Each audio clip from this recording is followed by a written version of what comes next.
es como que una continuación de la serie pasada, porque aprendimos que tenemos que ir a ser discípulos, pero ahora la cuestión es saber qué es un discípulo.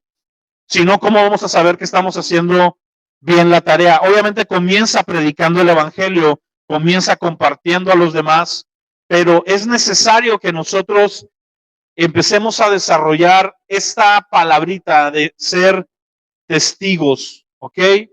Y normalmente hoy en día, cuando quieres hablar de alguien que sigue a Cristo, usamos un término, normalmente decimos cristianos, ¿no?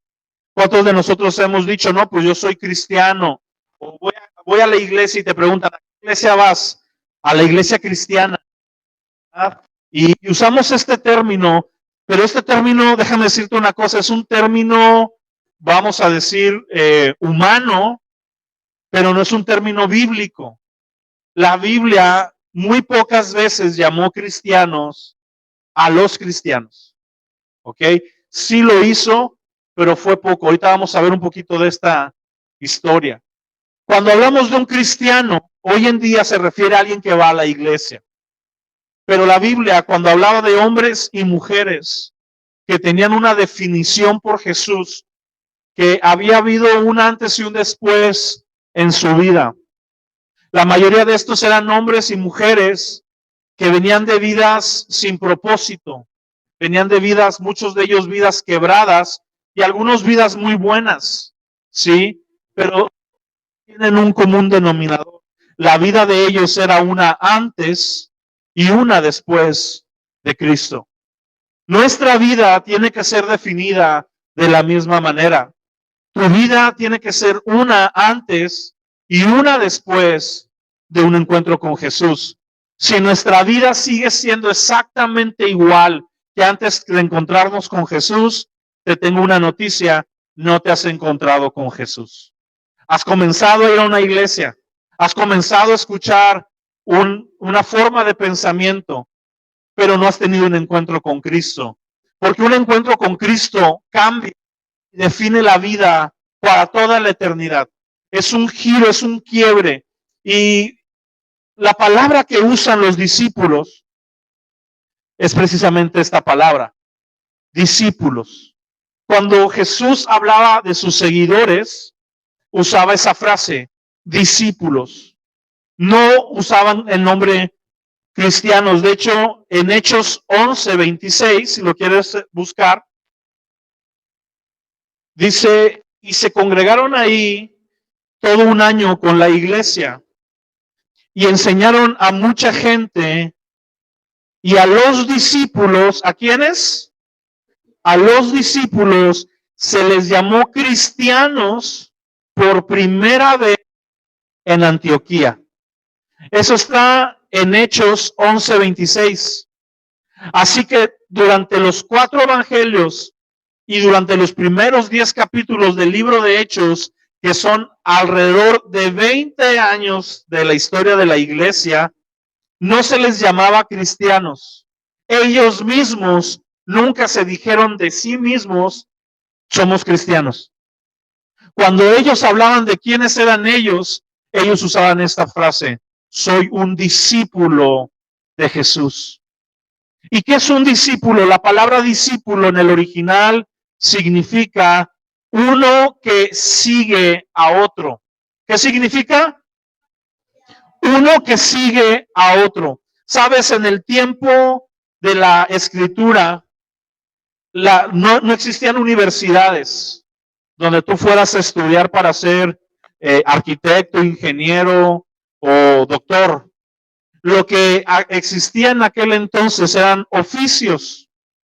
La gente desarrollaba tareas, estaba el carpintero de la ciudad, estaba el herrero de la ciudad, había soldados, había diferentes tipos de oficio, había gente que labraba el campo, agricultores, granjeros, labradores, pero el oficio se aprendía por discipulado, ¿ok? El oficio, tú no ibas a una escuela donde tenías a diferentes carpinteros dándote mueble 1 y mueble 2, ¿verdad? sillas 3, no.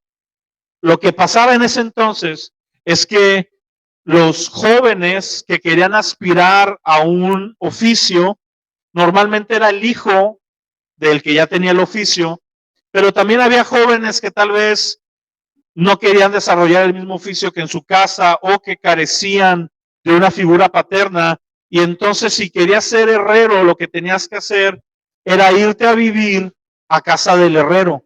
Llegaba la edad en que los jóvenes ya pasaban de la niñez, más o menos a los 12 años, eran dejados por sus padres, se iban de casa de sus papás a vivir toda su semana en casa del herrero, en casa del carpintero. Y se empezaban a volver el discípulo. Hoy en día nosotros usamos la frase el chalán. El chalán, que es el ayudante, pero que un día se va a convertir en el que va a desarrollar el oficio, ¿verdad? También usamos la palabra pasantes, el pasante de doctor, el pasante de ingeniero, el pasante de arquitecto. Y el discípulo era lo que hacía, se iba a vivir con esta persona y empezaba a seguirlo a todo lugar donde iba. No había momento en que el maestro y el discípulo estuvieran separados. Lugar donde iba. No había vivían juntos, vivían una unión muy profunda. De tal manera que en la práctica diaria, este discípulo aprendía a desarrollar las tareas, pero ¿sabes qué? No solo aprendía a desarrollar las tareas, sino que se empezaba a parecer en toda su forma de actuar a su maestro. De hecho, se empezaban a vestir parecido. Tú puedes ver eso en las artes marciales. Cuando una persona tomaba discípulos en el Oriente para enseñarles sobre algún arte, normalmente los discípulos incluso empezaban a vestirse parecido al maestro y empezaban a adoptar las mismas formas de hablar, la misma plática, y no a propósito, sino en el trato diario se iban pareciendo. Ese es el concepto de discípulo del que la Escritura nos habla. Cuando Jesús entra a la escena, Jesús atrae personas y empieza un sistema de discipulado, de enseñanza. La palabra discípulo proviene de la palabra disciplina, van ligadas. Y la palabra disciplina significa enseñanza. ¿Qué significa? Entonces, un discipulado era una forma diaria de enseñanza. Y vamos a ver esta característica. Fíjate, 2 de Timoteo, capítulo 3. Acompáñame. Vamos a ver algo que a mí me llama la atención y que es el propósito de esta enseñanza, básicamente. 2 de Timoteo 3:1.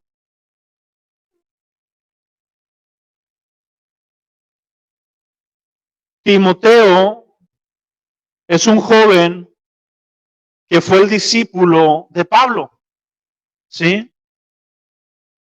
Pablo, en uno de sus viajes misioneros, conoce a Timoteo, ve que en él hay un potencial, ve que en él hay un llamado y se lo lleva de su casa. Le dice a su mamá y a su abuela, el papá no sabe si estaba vivo o no estaba vivo. Siempre he dicho que la vida del papá de Timoteo es muy triste porque la Biblia ni se toma la molestia de mencionar cómo se llama, si estaba o no estaba. Así que si no estaba, ok, no estaba, pero si estaba era un inútil. Así que eso es muy preocupante. Hombres, hay que ser hombres que si la Biblia se escribiera, nos mencionara por nombre y apellido. No nada más que diga que por ahí no figuramos. Y toma a Timoteo y se lo lleva. Y lo lleva de un punto de ser un joven que sirve en una iglesia a dejarlo a ser pastor de una de las iglesias más grandes de su época, que fue la iglesia de Éfeso. Bajo ese esquema están escritas 1 y 2 de Timoteo. Son cartas de Pablo a su discípulo enseñándole asuntos del pastorado. Y fíjate lo que le dice. Le dice, también debes de saber esto, que en los postreros días, o sea, los últimos días, vendrán tiempos peligrosos. Di conmigo, peligrosos. Los tiempos en los que estamos son tiempos peligrosos por lo que vamos a leer. Dice, porque habrá hombres amadores de sí mismos, avaros, vanagloriosos, soberbios, blasfemos, desobedientes a los padres, ingratos, impíos, sin afecto natural, implacables, calumniadores, intemperantes, crueles, aborrecedores de lo bueno, traidores, impetuosos, infatuados, amadores de los deleites más que de Dios, que tendrán apariencia de piedad. Di conmigo, van a parecer. Dice, pero negarán la eficacia de ellos. De ella, perdón, a estos evita. Di conmigo, van a parecer, pero no son. La iglesia de los últimos tiempos, la iglesia en la que nos está tocando a nosotros ser iglesia, es una iglesia llena de hombres que van a decir con sus labios, cuando digo hombres, es hombres y mujeres, ¿ok? No creas que es pedrada para los varones, es para todos.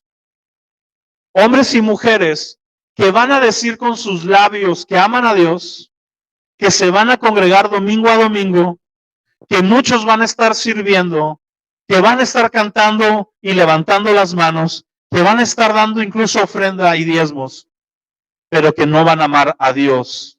Primero van a amar sus deleites. Fíjate la lista de las características que da.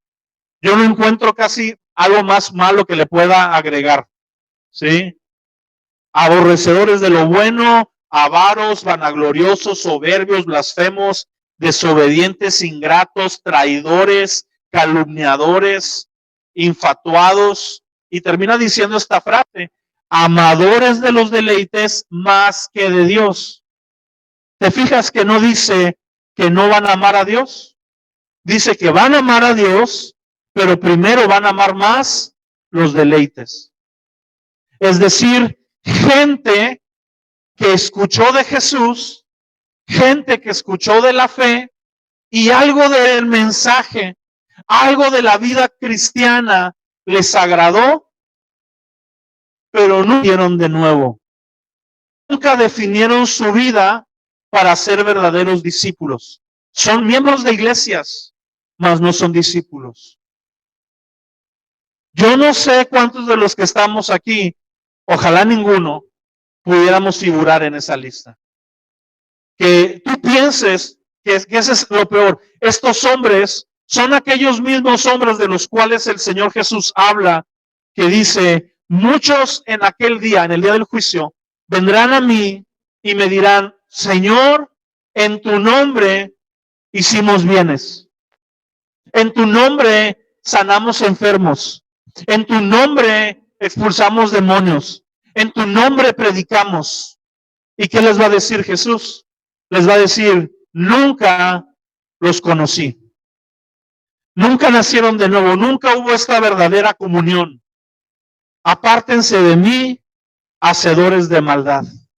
Ayer estaba viendo en Facebook, me salió un video de esos que salen, y estaba un pastor hablando en un programa con 3 personas que estaban defendiendo lo que es la vida homosexual. Y uno de ellos le decía, es que ¿por qué nada más? Porque tú dices, le decía al pastor, yo no voy a entrar al cielo. Y le dice el pastor, es que no lo digo yo, lo dice la Escritura. Y le cita 1 Corintios, donde dice, ni los avaros, ni los ladrones, ni los asesinos, ni los afeminados, ni los homosexuales, y sigue con una lista, no es que solo ellos, es toda una lista, mentirosos, etcétera, entrarán al reino. Y dice él, pero ¿por qué si yo me he esforzado por hacer cosas buenas toda mi vida, solo por esto no voy a entrar? Y ese es el pensamiento de la gente, porque la mayoría de la gente piensa que uno entra al cielo por ir a la iglesia, por portarse bien o por simplemente no ser tan malo, ¿no? Es que yo no soy como aquellos. Sí, tengo mis errores y hasta decimos, ¿quién? ¿Ah? Y la verdad, todos tenemos nuestros errores. Hay una frase que me gusta mucho y es, la iglesia no es un museo de santos, La iglesia es un hospital de pecadores.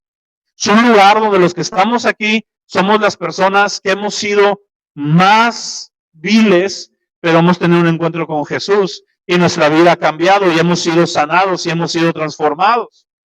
Nadie de aquí es perfecto y aún estamos en un proceso de santificación. Prepárate porque viene una serie empezando el año que vamos a hablar del proceso de santificación, de ir continuamente creciendo. Pero estos hombres son hombres que se han engañado a sí mismos. Aquellos que van a estar delante de Jesús diciéndole, en tu nombre hicimos esto, son personas que piensan que calificaron. ¿Y sabes por qué? Porque desgraciadamente escucharon un falso evangelio. Escucharon ese evangelio donde tú solamente tienes que decirle al Señor, ven a mi corazón y Él va a venir y puedes hacer lo que quieras. Y eso es falso.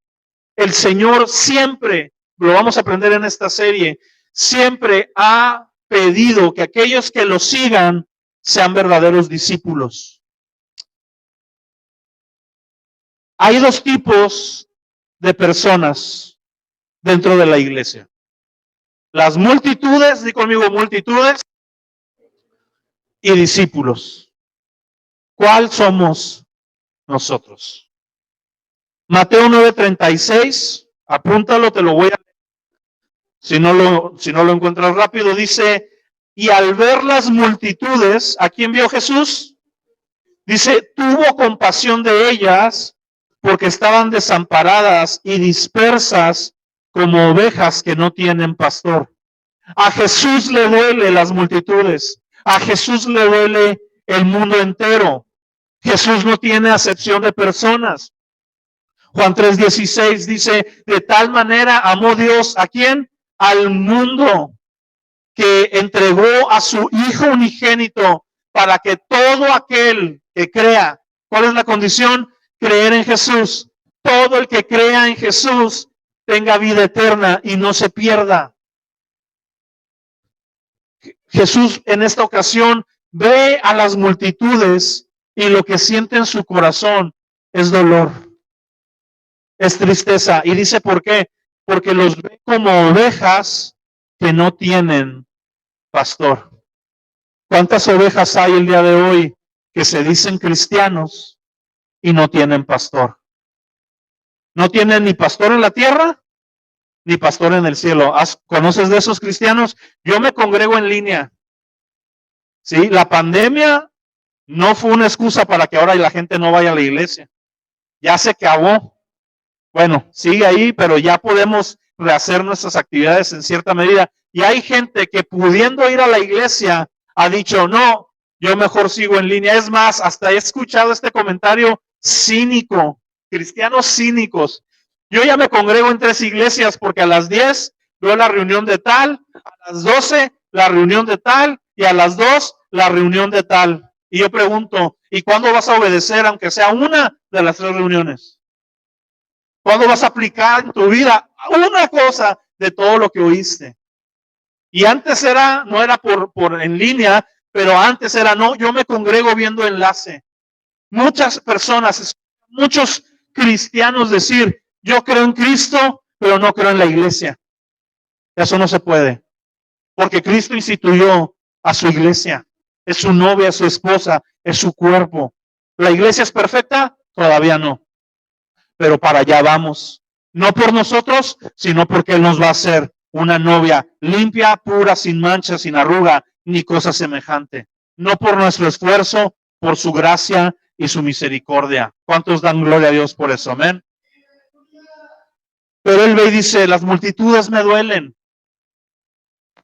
Marcos 3:8 dice, de Jerusalén, de Idumea, del otro lado del Jordán, de alrededor de Tiro y de Sidón, oyendo cuán grandes cosas hacía, grandes multitudes vinieron a él. Fíjate, se empezó a correr la fama de Jesús.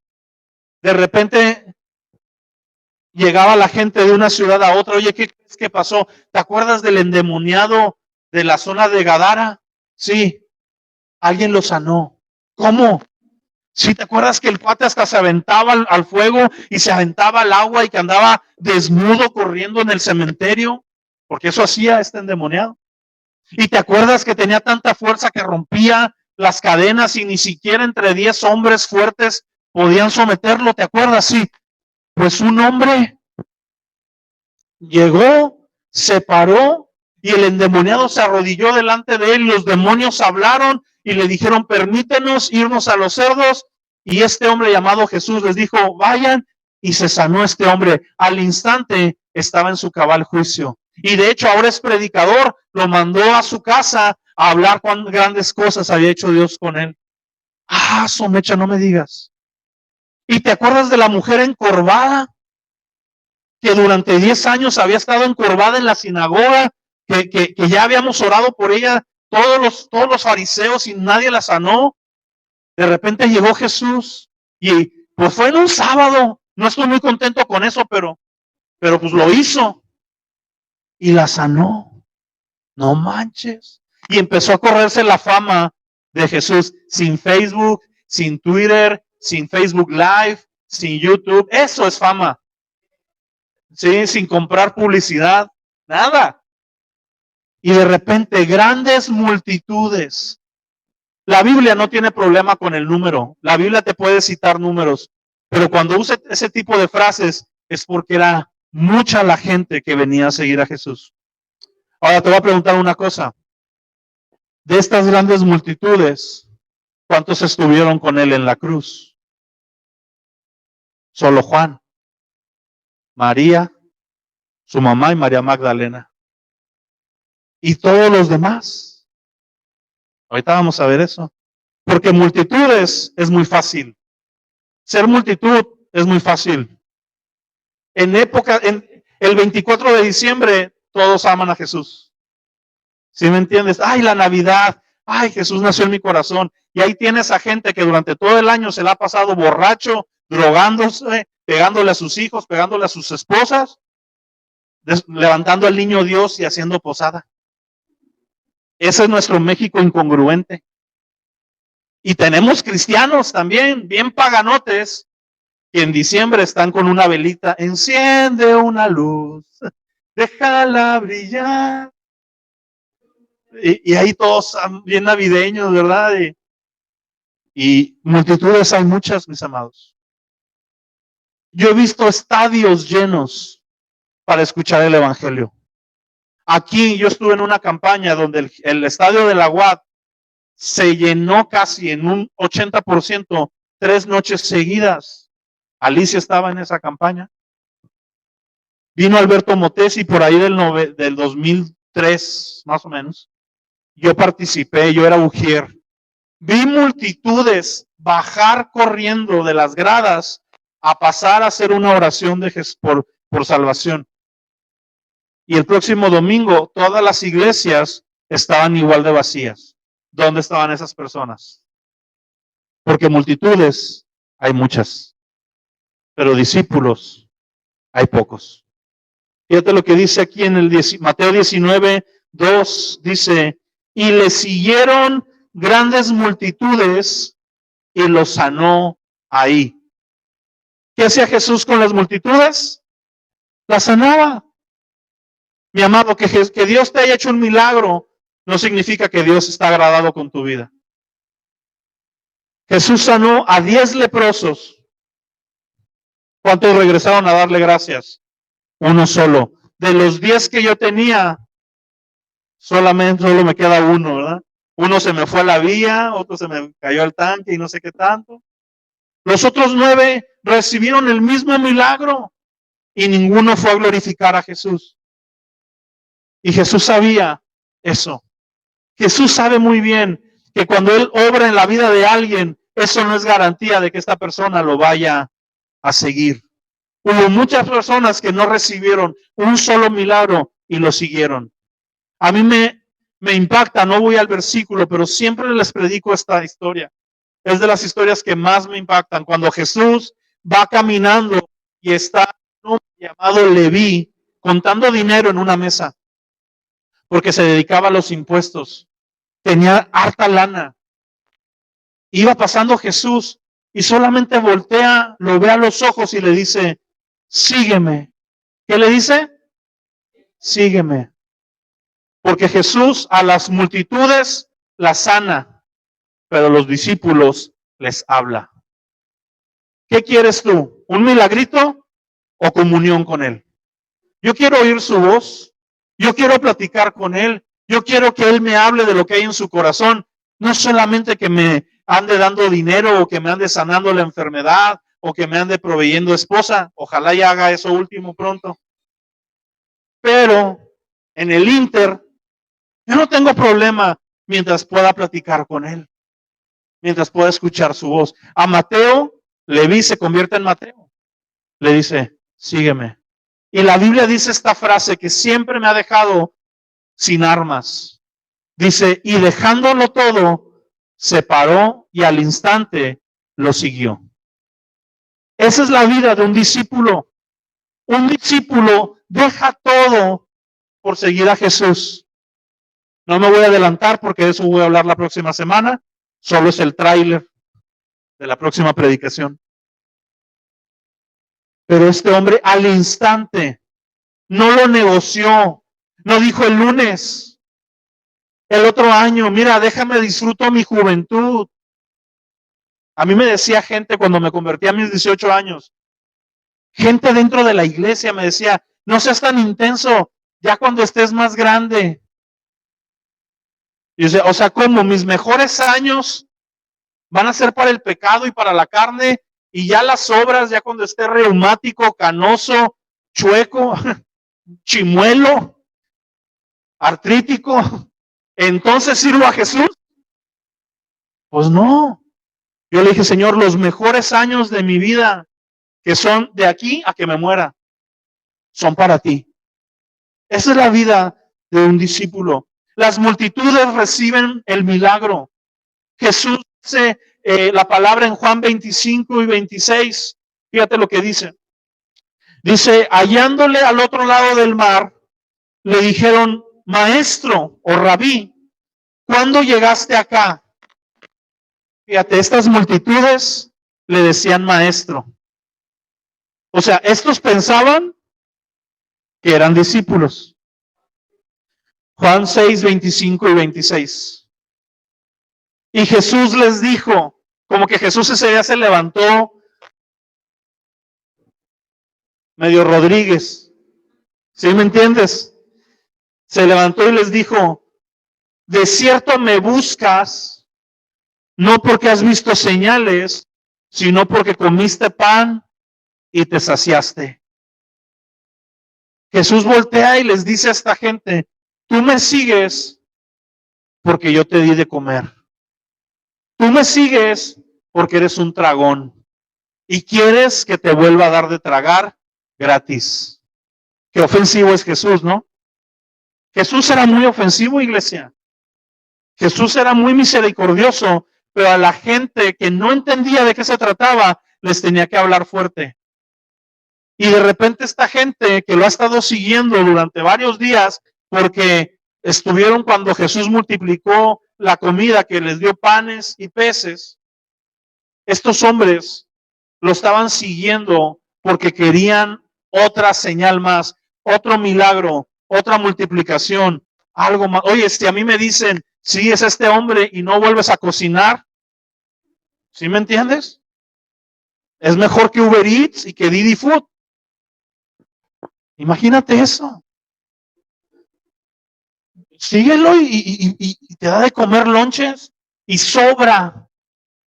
Le da de comer a 5,000 hombres y sobran 12 cestas. Y Jesús voltea y le dice, ¿qué onda?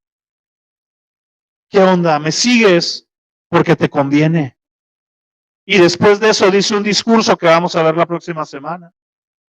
Las multitudes siguen a Jesús por un beneficio. Hay mucha gente hoy en día que va a la iglesia esperando que Dios le dé un mejor negocio, esperando que Dios les provea, que Dios les dé un cargo político, que Dios los prospere. He oído a gente ha venido y me ha dicho, pastor, ayúdeme a orar por mi negocio. ¿Qué negocio tienes? Un depósito. ¿Y tú crees que voy a orar que Dios bendiga ese mugrero donde tú estás proveyendo para que gente se emborrache? Dios no va a bendecir eso.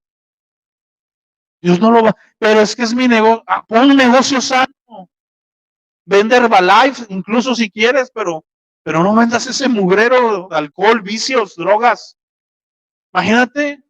¿Sabías que hay narcotraficantes que van a ver a su santo, a San Malverde, a que les bendiga las armas para que tengan buena puntería? La gente está tonta. Amén. La gente está muy desubicada, mis amados. Y quieren seguir a Jesús por un beneficio personal.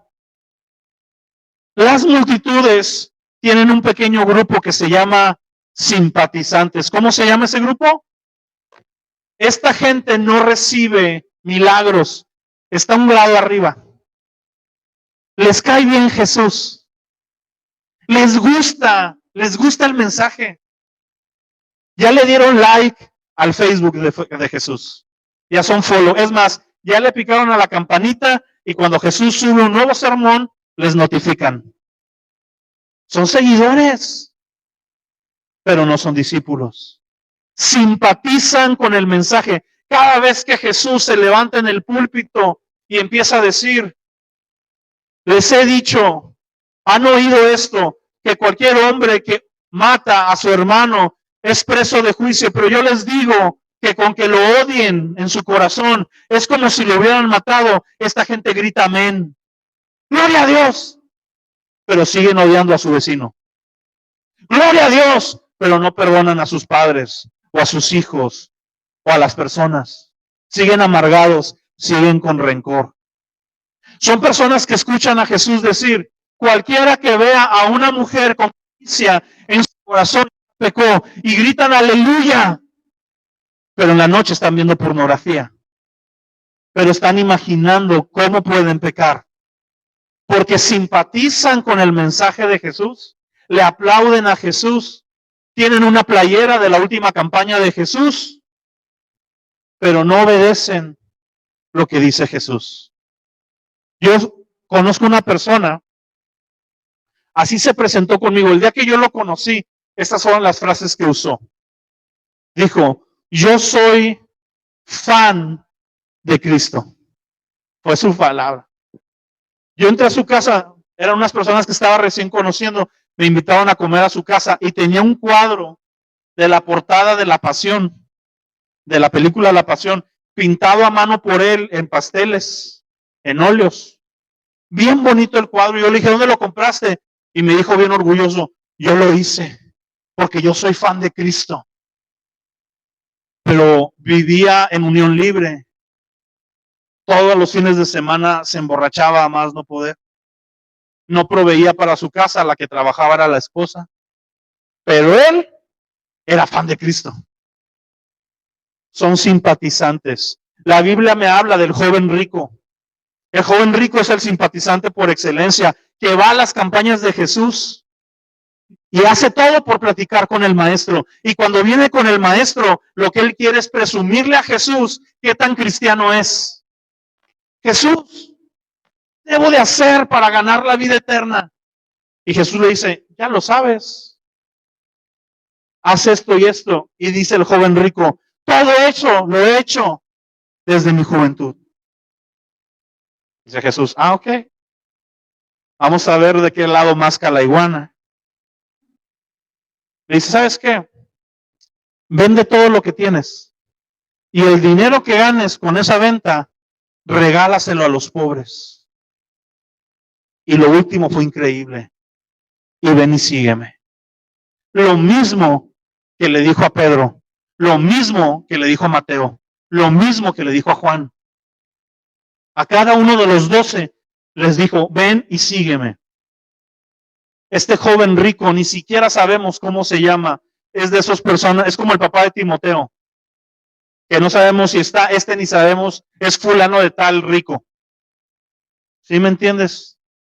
Ni siquiera le importó a la Biblia poner cómo se llamaba este infeliz que prefirió el dinero que a Jesús. Y dice que yendo, se fue muy triste, pero igual se fue. No importa si tú estás triste por no seguir a Jesús, importa que sigas a Jesús. ¿Sí me entiendes? Simpatizantes. Y hay curiosos e interesados siguiendo a Jesús. Aquellos del milagro, aquellos que se juntan nada más porque se juntó la multitud. ¿Nunca te ha pasado eso? Que se junta la raza y ahí vas, ¿qué pasó? No sé, pero yo vi a todos juntos.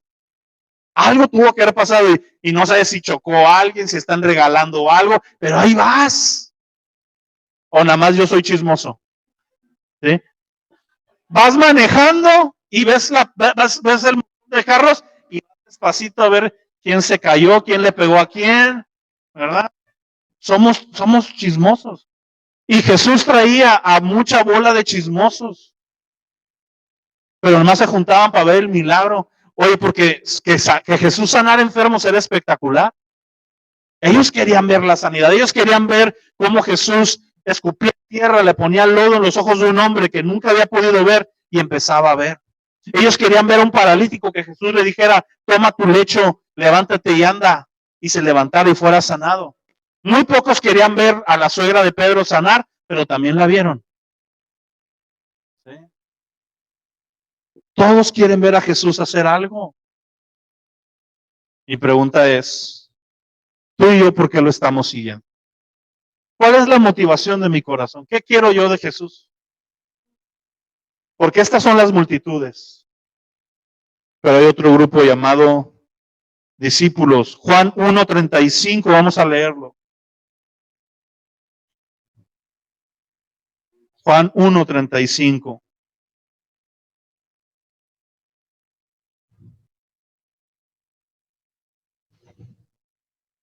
Dice, el siguiente día, después del bautismo, después de que Juan bautiza a Jesús, Juan traía discípulos. ¿Qué tenía Juan? Discípulos. Pero el trabajo de Juan era presentar a Jesús. Y estos discípulos, dice, al siguiente día otra vez estaba Juan y 2 de sus discípulos. Mirando a Jesús que andaba por ahí, dijo, he aquí el Cordero de Dios. Le oyeron hablar los discípulos y siguieron a Jesús. Volviéndose Jesús y viendo que lo seguían, les dijo, ¿qué buscan? Esta pregunta la hace Jesús hoy. ¿Qué buscas? Jesús volteó a ver a estos 2 discípulos y en vez de voltear y decirles bienvenidos, los 2 primeros del grupo, él fui con los 2. Voltea y les dice, ¿qué quieren? O sea, Jesús no era el líder caime bien político. ¿Sí? Hashtag todos con Jesús, no. Jesús le dice, ¿qué quieres? Oye, espérame. A mí me enseñaron que cuando te hablen por educación contestes, mande y no qué. ¿Sí? Y Jesús le dice, ¿qué hubo? ¿Qué quieres? ¿Qué buscas? Y ellos dijeron, maestro, ¿dónde vives? Lo que estaban diciendo es, queremos irnos a vivir contigo, porque somos discípulos. Fuimos discípulos de Juan, vivíamos con Juan y escuchamos las enseñanzas de Juan durante estos últimos años. Y tú eres el que Juan nos enseñó y nosotros tenemos que seguirte a ti, no a Juan. ¿Vives? ¿Dónde vives, Jesús? Jesús voltea y les dice, vengan y vean. Y fueron y vieron la morada y se quedaron con él aquel día porque era la hora 10. Andrés, hermano de Simón Pedro, era uno de los 2 que habían oído a Juan y habían seguido a Jesús. Este halló primero a su hermano Simón y le dijo, hemos hallado al Mesías, que traducido es el Cristo, y le trajo a Jesús, y mirándole Jesús le dijo, tú eres Simón, hijo de Jonás, tú serás llamado Cefas, que quiere decir Pedro. Empiezan a traerle más discípulos. Un verdadero discípulo hace discípulos. Por eso yo te digo, esto es pegado a la gran comisión. Si tú y yo queremos hacer discípulos, tenemos que ser discípulos. No puedes enseñar algo que tú no haces. No puedes contagiar a alguien con algo que tú no tienes. Si tú no eres discípulo, la gente no se va a convertir cuando le hables. Pero si tú eres un discípulo, basta con que lo invites. Ven, encontramos al Mesías. No le habló teología, no le dijo todos los requerimientos. Mira, él nació en Belén, fue hijo de una virgen, fue llevado a Egipto, luego fue atraído a Egipto. No le dijo nada de eso. Nada más le dijeron, encontramos al Mesías. Y ellos fueron. Pedro fue a verlos. El siguiente día quiso Jesús ir a Galilea y halló a Felipe y le dijo, sígueme. Y Felipe era de Betsaida, la ciudad de Andrés y Pedro. Felipe halló a Natanael y le dijo, hemos hallado de quien escribió Moisés en la ley, así como los profetas, a Jesús, hijo de José de Nazaret. Natanael le dijo, ¿de Nazaret puede salir algo bueno? Y Felipe le dijo, ven y ve. Cuando Jesús vio a Natanael que se le acercaba, le dijo, he aquí un verdadero israelita en quien no hay engaño. Natanael le dijo, ¿de dónde me conoces? Y Jesús le dijo, antes de que Felipe te llamara, cuando estabas debajo de la higuera, te vi. Déjame decirte una cosa, Jesús ya te echó el ojo. Antes si eras algo, Jesús te echó el ojo. Jesús dijo, yo ya te vi. Mi pregunta es, ¿lo vamos a seguir? A Natanael le dice, antes de que vinieran a hablarte de mí, yo ya sé que estás ahí, compadre. Y Natanael se sorprende y respondió Natanael, Rabí, tú eres el Hijo de Dios, tú eres el Rey de Israel. Y Jesús le dijo, porque te dije que te vi debajo de la higuera, ¿crees? Cosas mayores que estas verás. De cierto te digo que de aquí en adelante verás el cielo abierto, a ángeles de Dios que suben y descienden sobre el Hijo del Hombre. Los discípulos, escucha esto, van a mirar cosas que otros no van a mirar. Los discípulos van a ver cosas que las multitudes ni siquiera van a saber qué está pasando. Los discípulos son aquellos que a medianoche Jesús les da una plática especial y privada y les dice, no cuenten esto hasta que yo resucite. Los discípulos tenían pase VIP. Jesús era muy diferente con las multitudes que con los discípulos. ¿Jesús era elitista? No. Pero Jesús siempre, este principio con Dios no nos gusta, pero es real. Nosotros obtendremos de Dios en medida que nosotros le busquemos y nos entreguemos. Él no pone límite, Él no dice nada más el pastor puede venir. Él dice, todos cielos abiertos puede venir. Pero no todos cielos abiertos hacen el tiempo que hacen otros. Tenemos que empezar a entender que el discipulado con Jesús, la pelota está de mi lado. Yo tengo que invertir en conocerle más. Mateo 13, acompaña Mateo 13:10. Con esto vamos a comenzar a terminar. Jesús acaba de predicar una parábola, la parábola del sembrador, una de las parábolas más importantes. De hecho, se conoce como la parábola de las parábolas. Y se aventó la parábola. ¿Y sabes qué? Nadie le entendió. Nadie captó bien de qué se trataba. Pero en el versículo 10 de Mateo 13 dice, entonces, acercándose los discípulos, ¿quiénes se acercaron? Él le predicó a la multitud. La multitud aplaudió, pero no entendió nada. Pero ¿quiénes se acercaron? Los discípulos. Ahora, ¿quién se acercó a quién? ¿Él a los discípulos o los discípulos a él? Los discípulos a él. ¿Por qué? Porque él ya los había mandado a traer, ya había hecho el primer paso. El primer paso lo da Dios, no lo doy yo. Pero después del primer paso, a mí me toca ser constante. Él ya había traído a sus discípulos y ahora esperaba que los discípulos fueran y dijeran, maestro, queremos saber más. Van y le dicen, ¿por qué les hablas por parábolas? Y él respondiendo le dijo, porque a ustedes, ¿a quiénes? A los discípulos. A ustedes les he dado saber los misterios del reino de los cielos, mas a ellos no les es dado.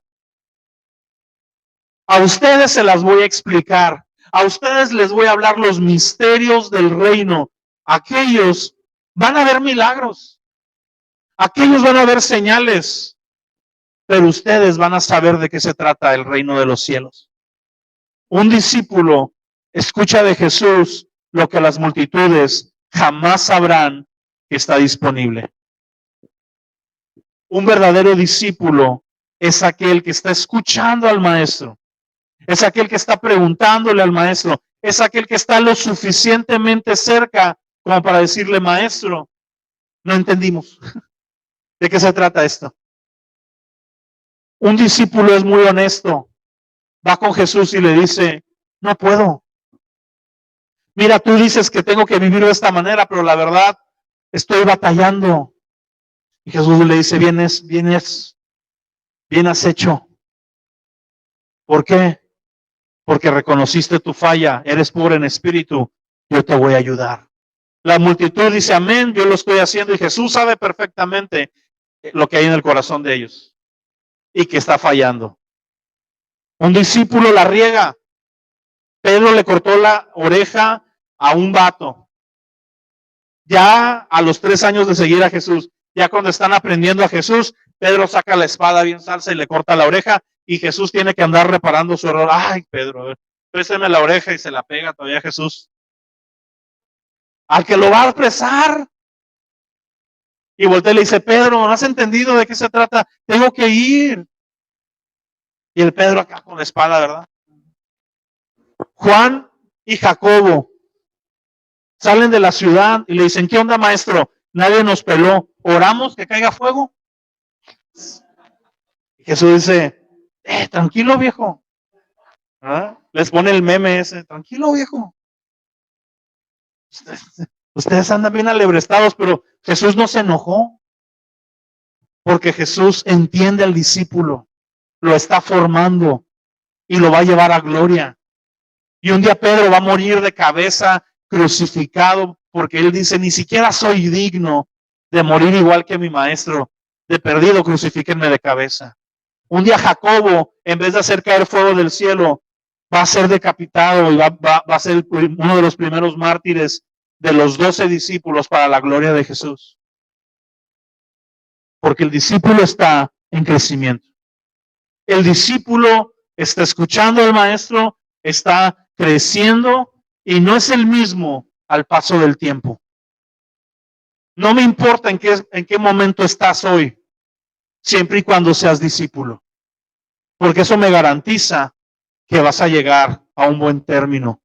Pero puedes estar por fuera muy bonito y solo ser un seguidor de lejos. Yo quiero seguir a Jesús de cerca. Termino con Marcos 3:14.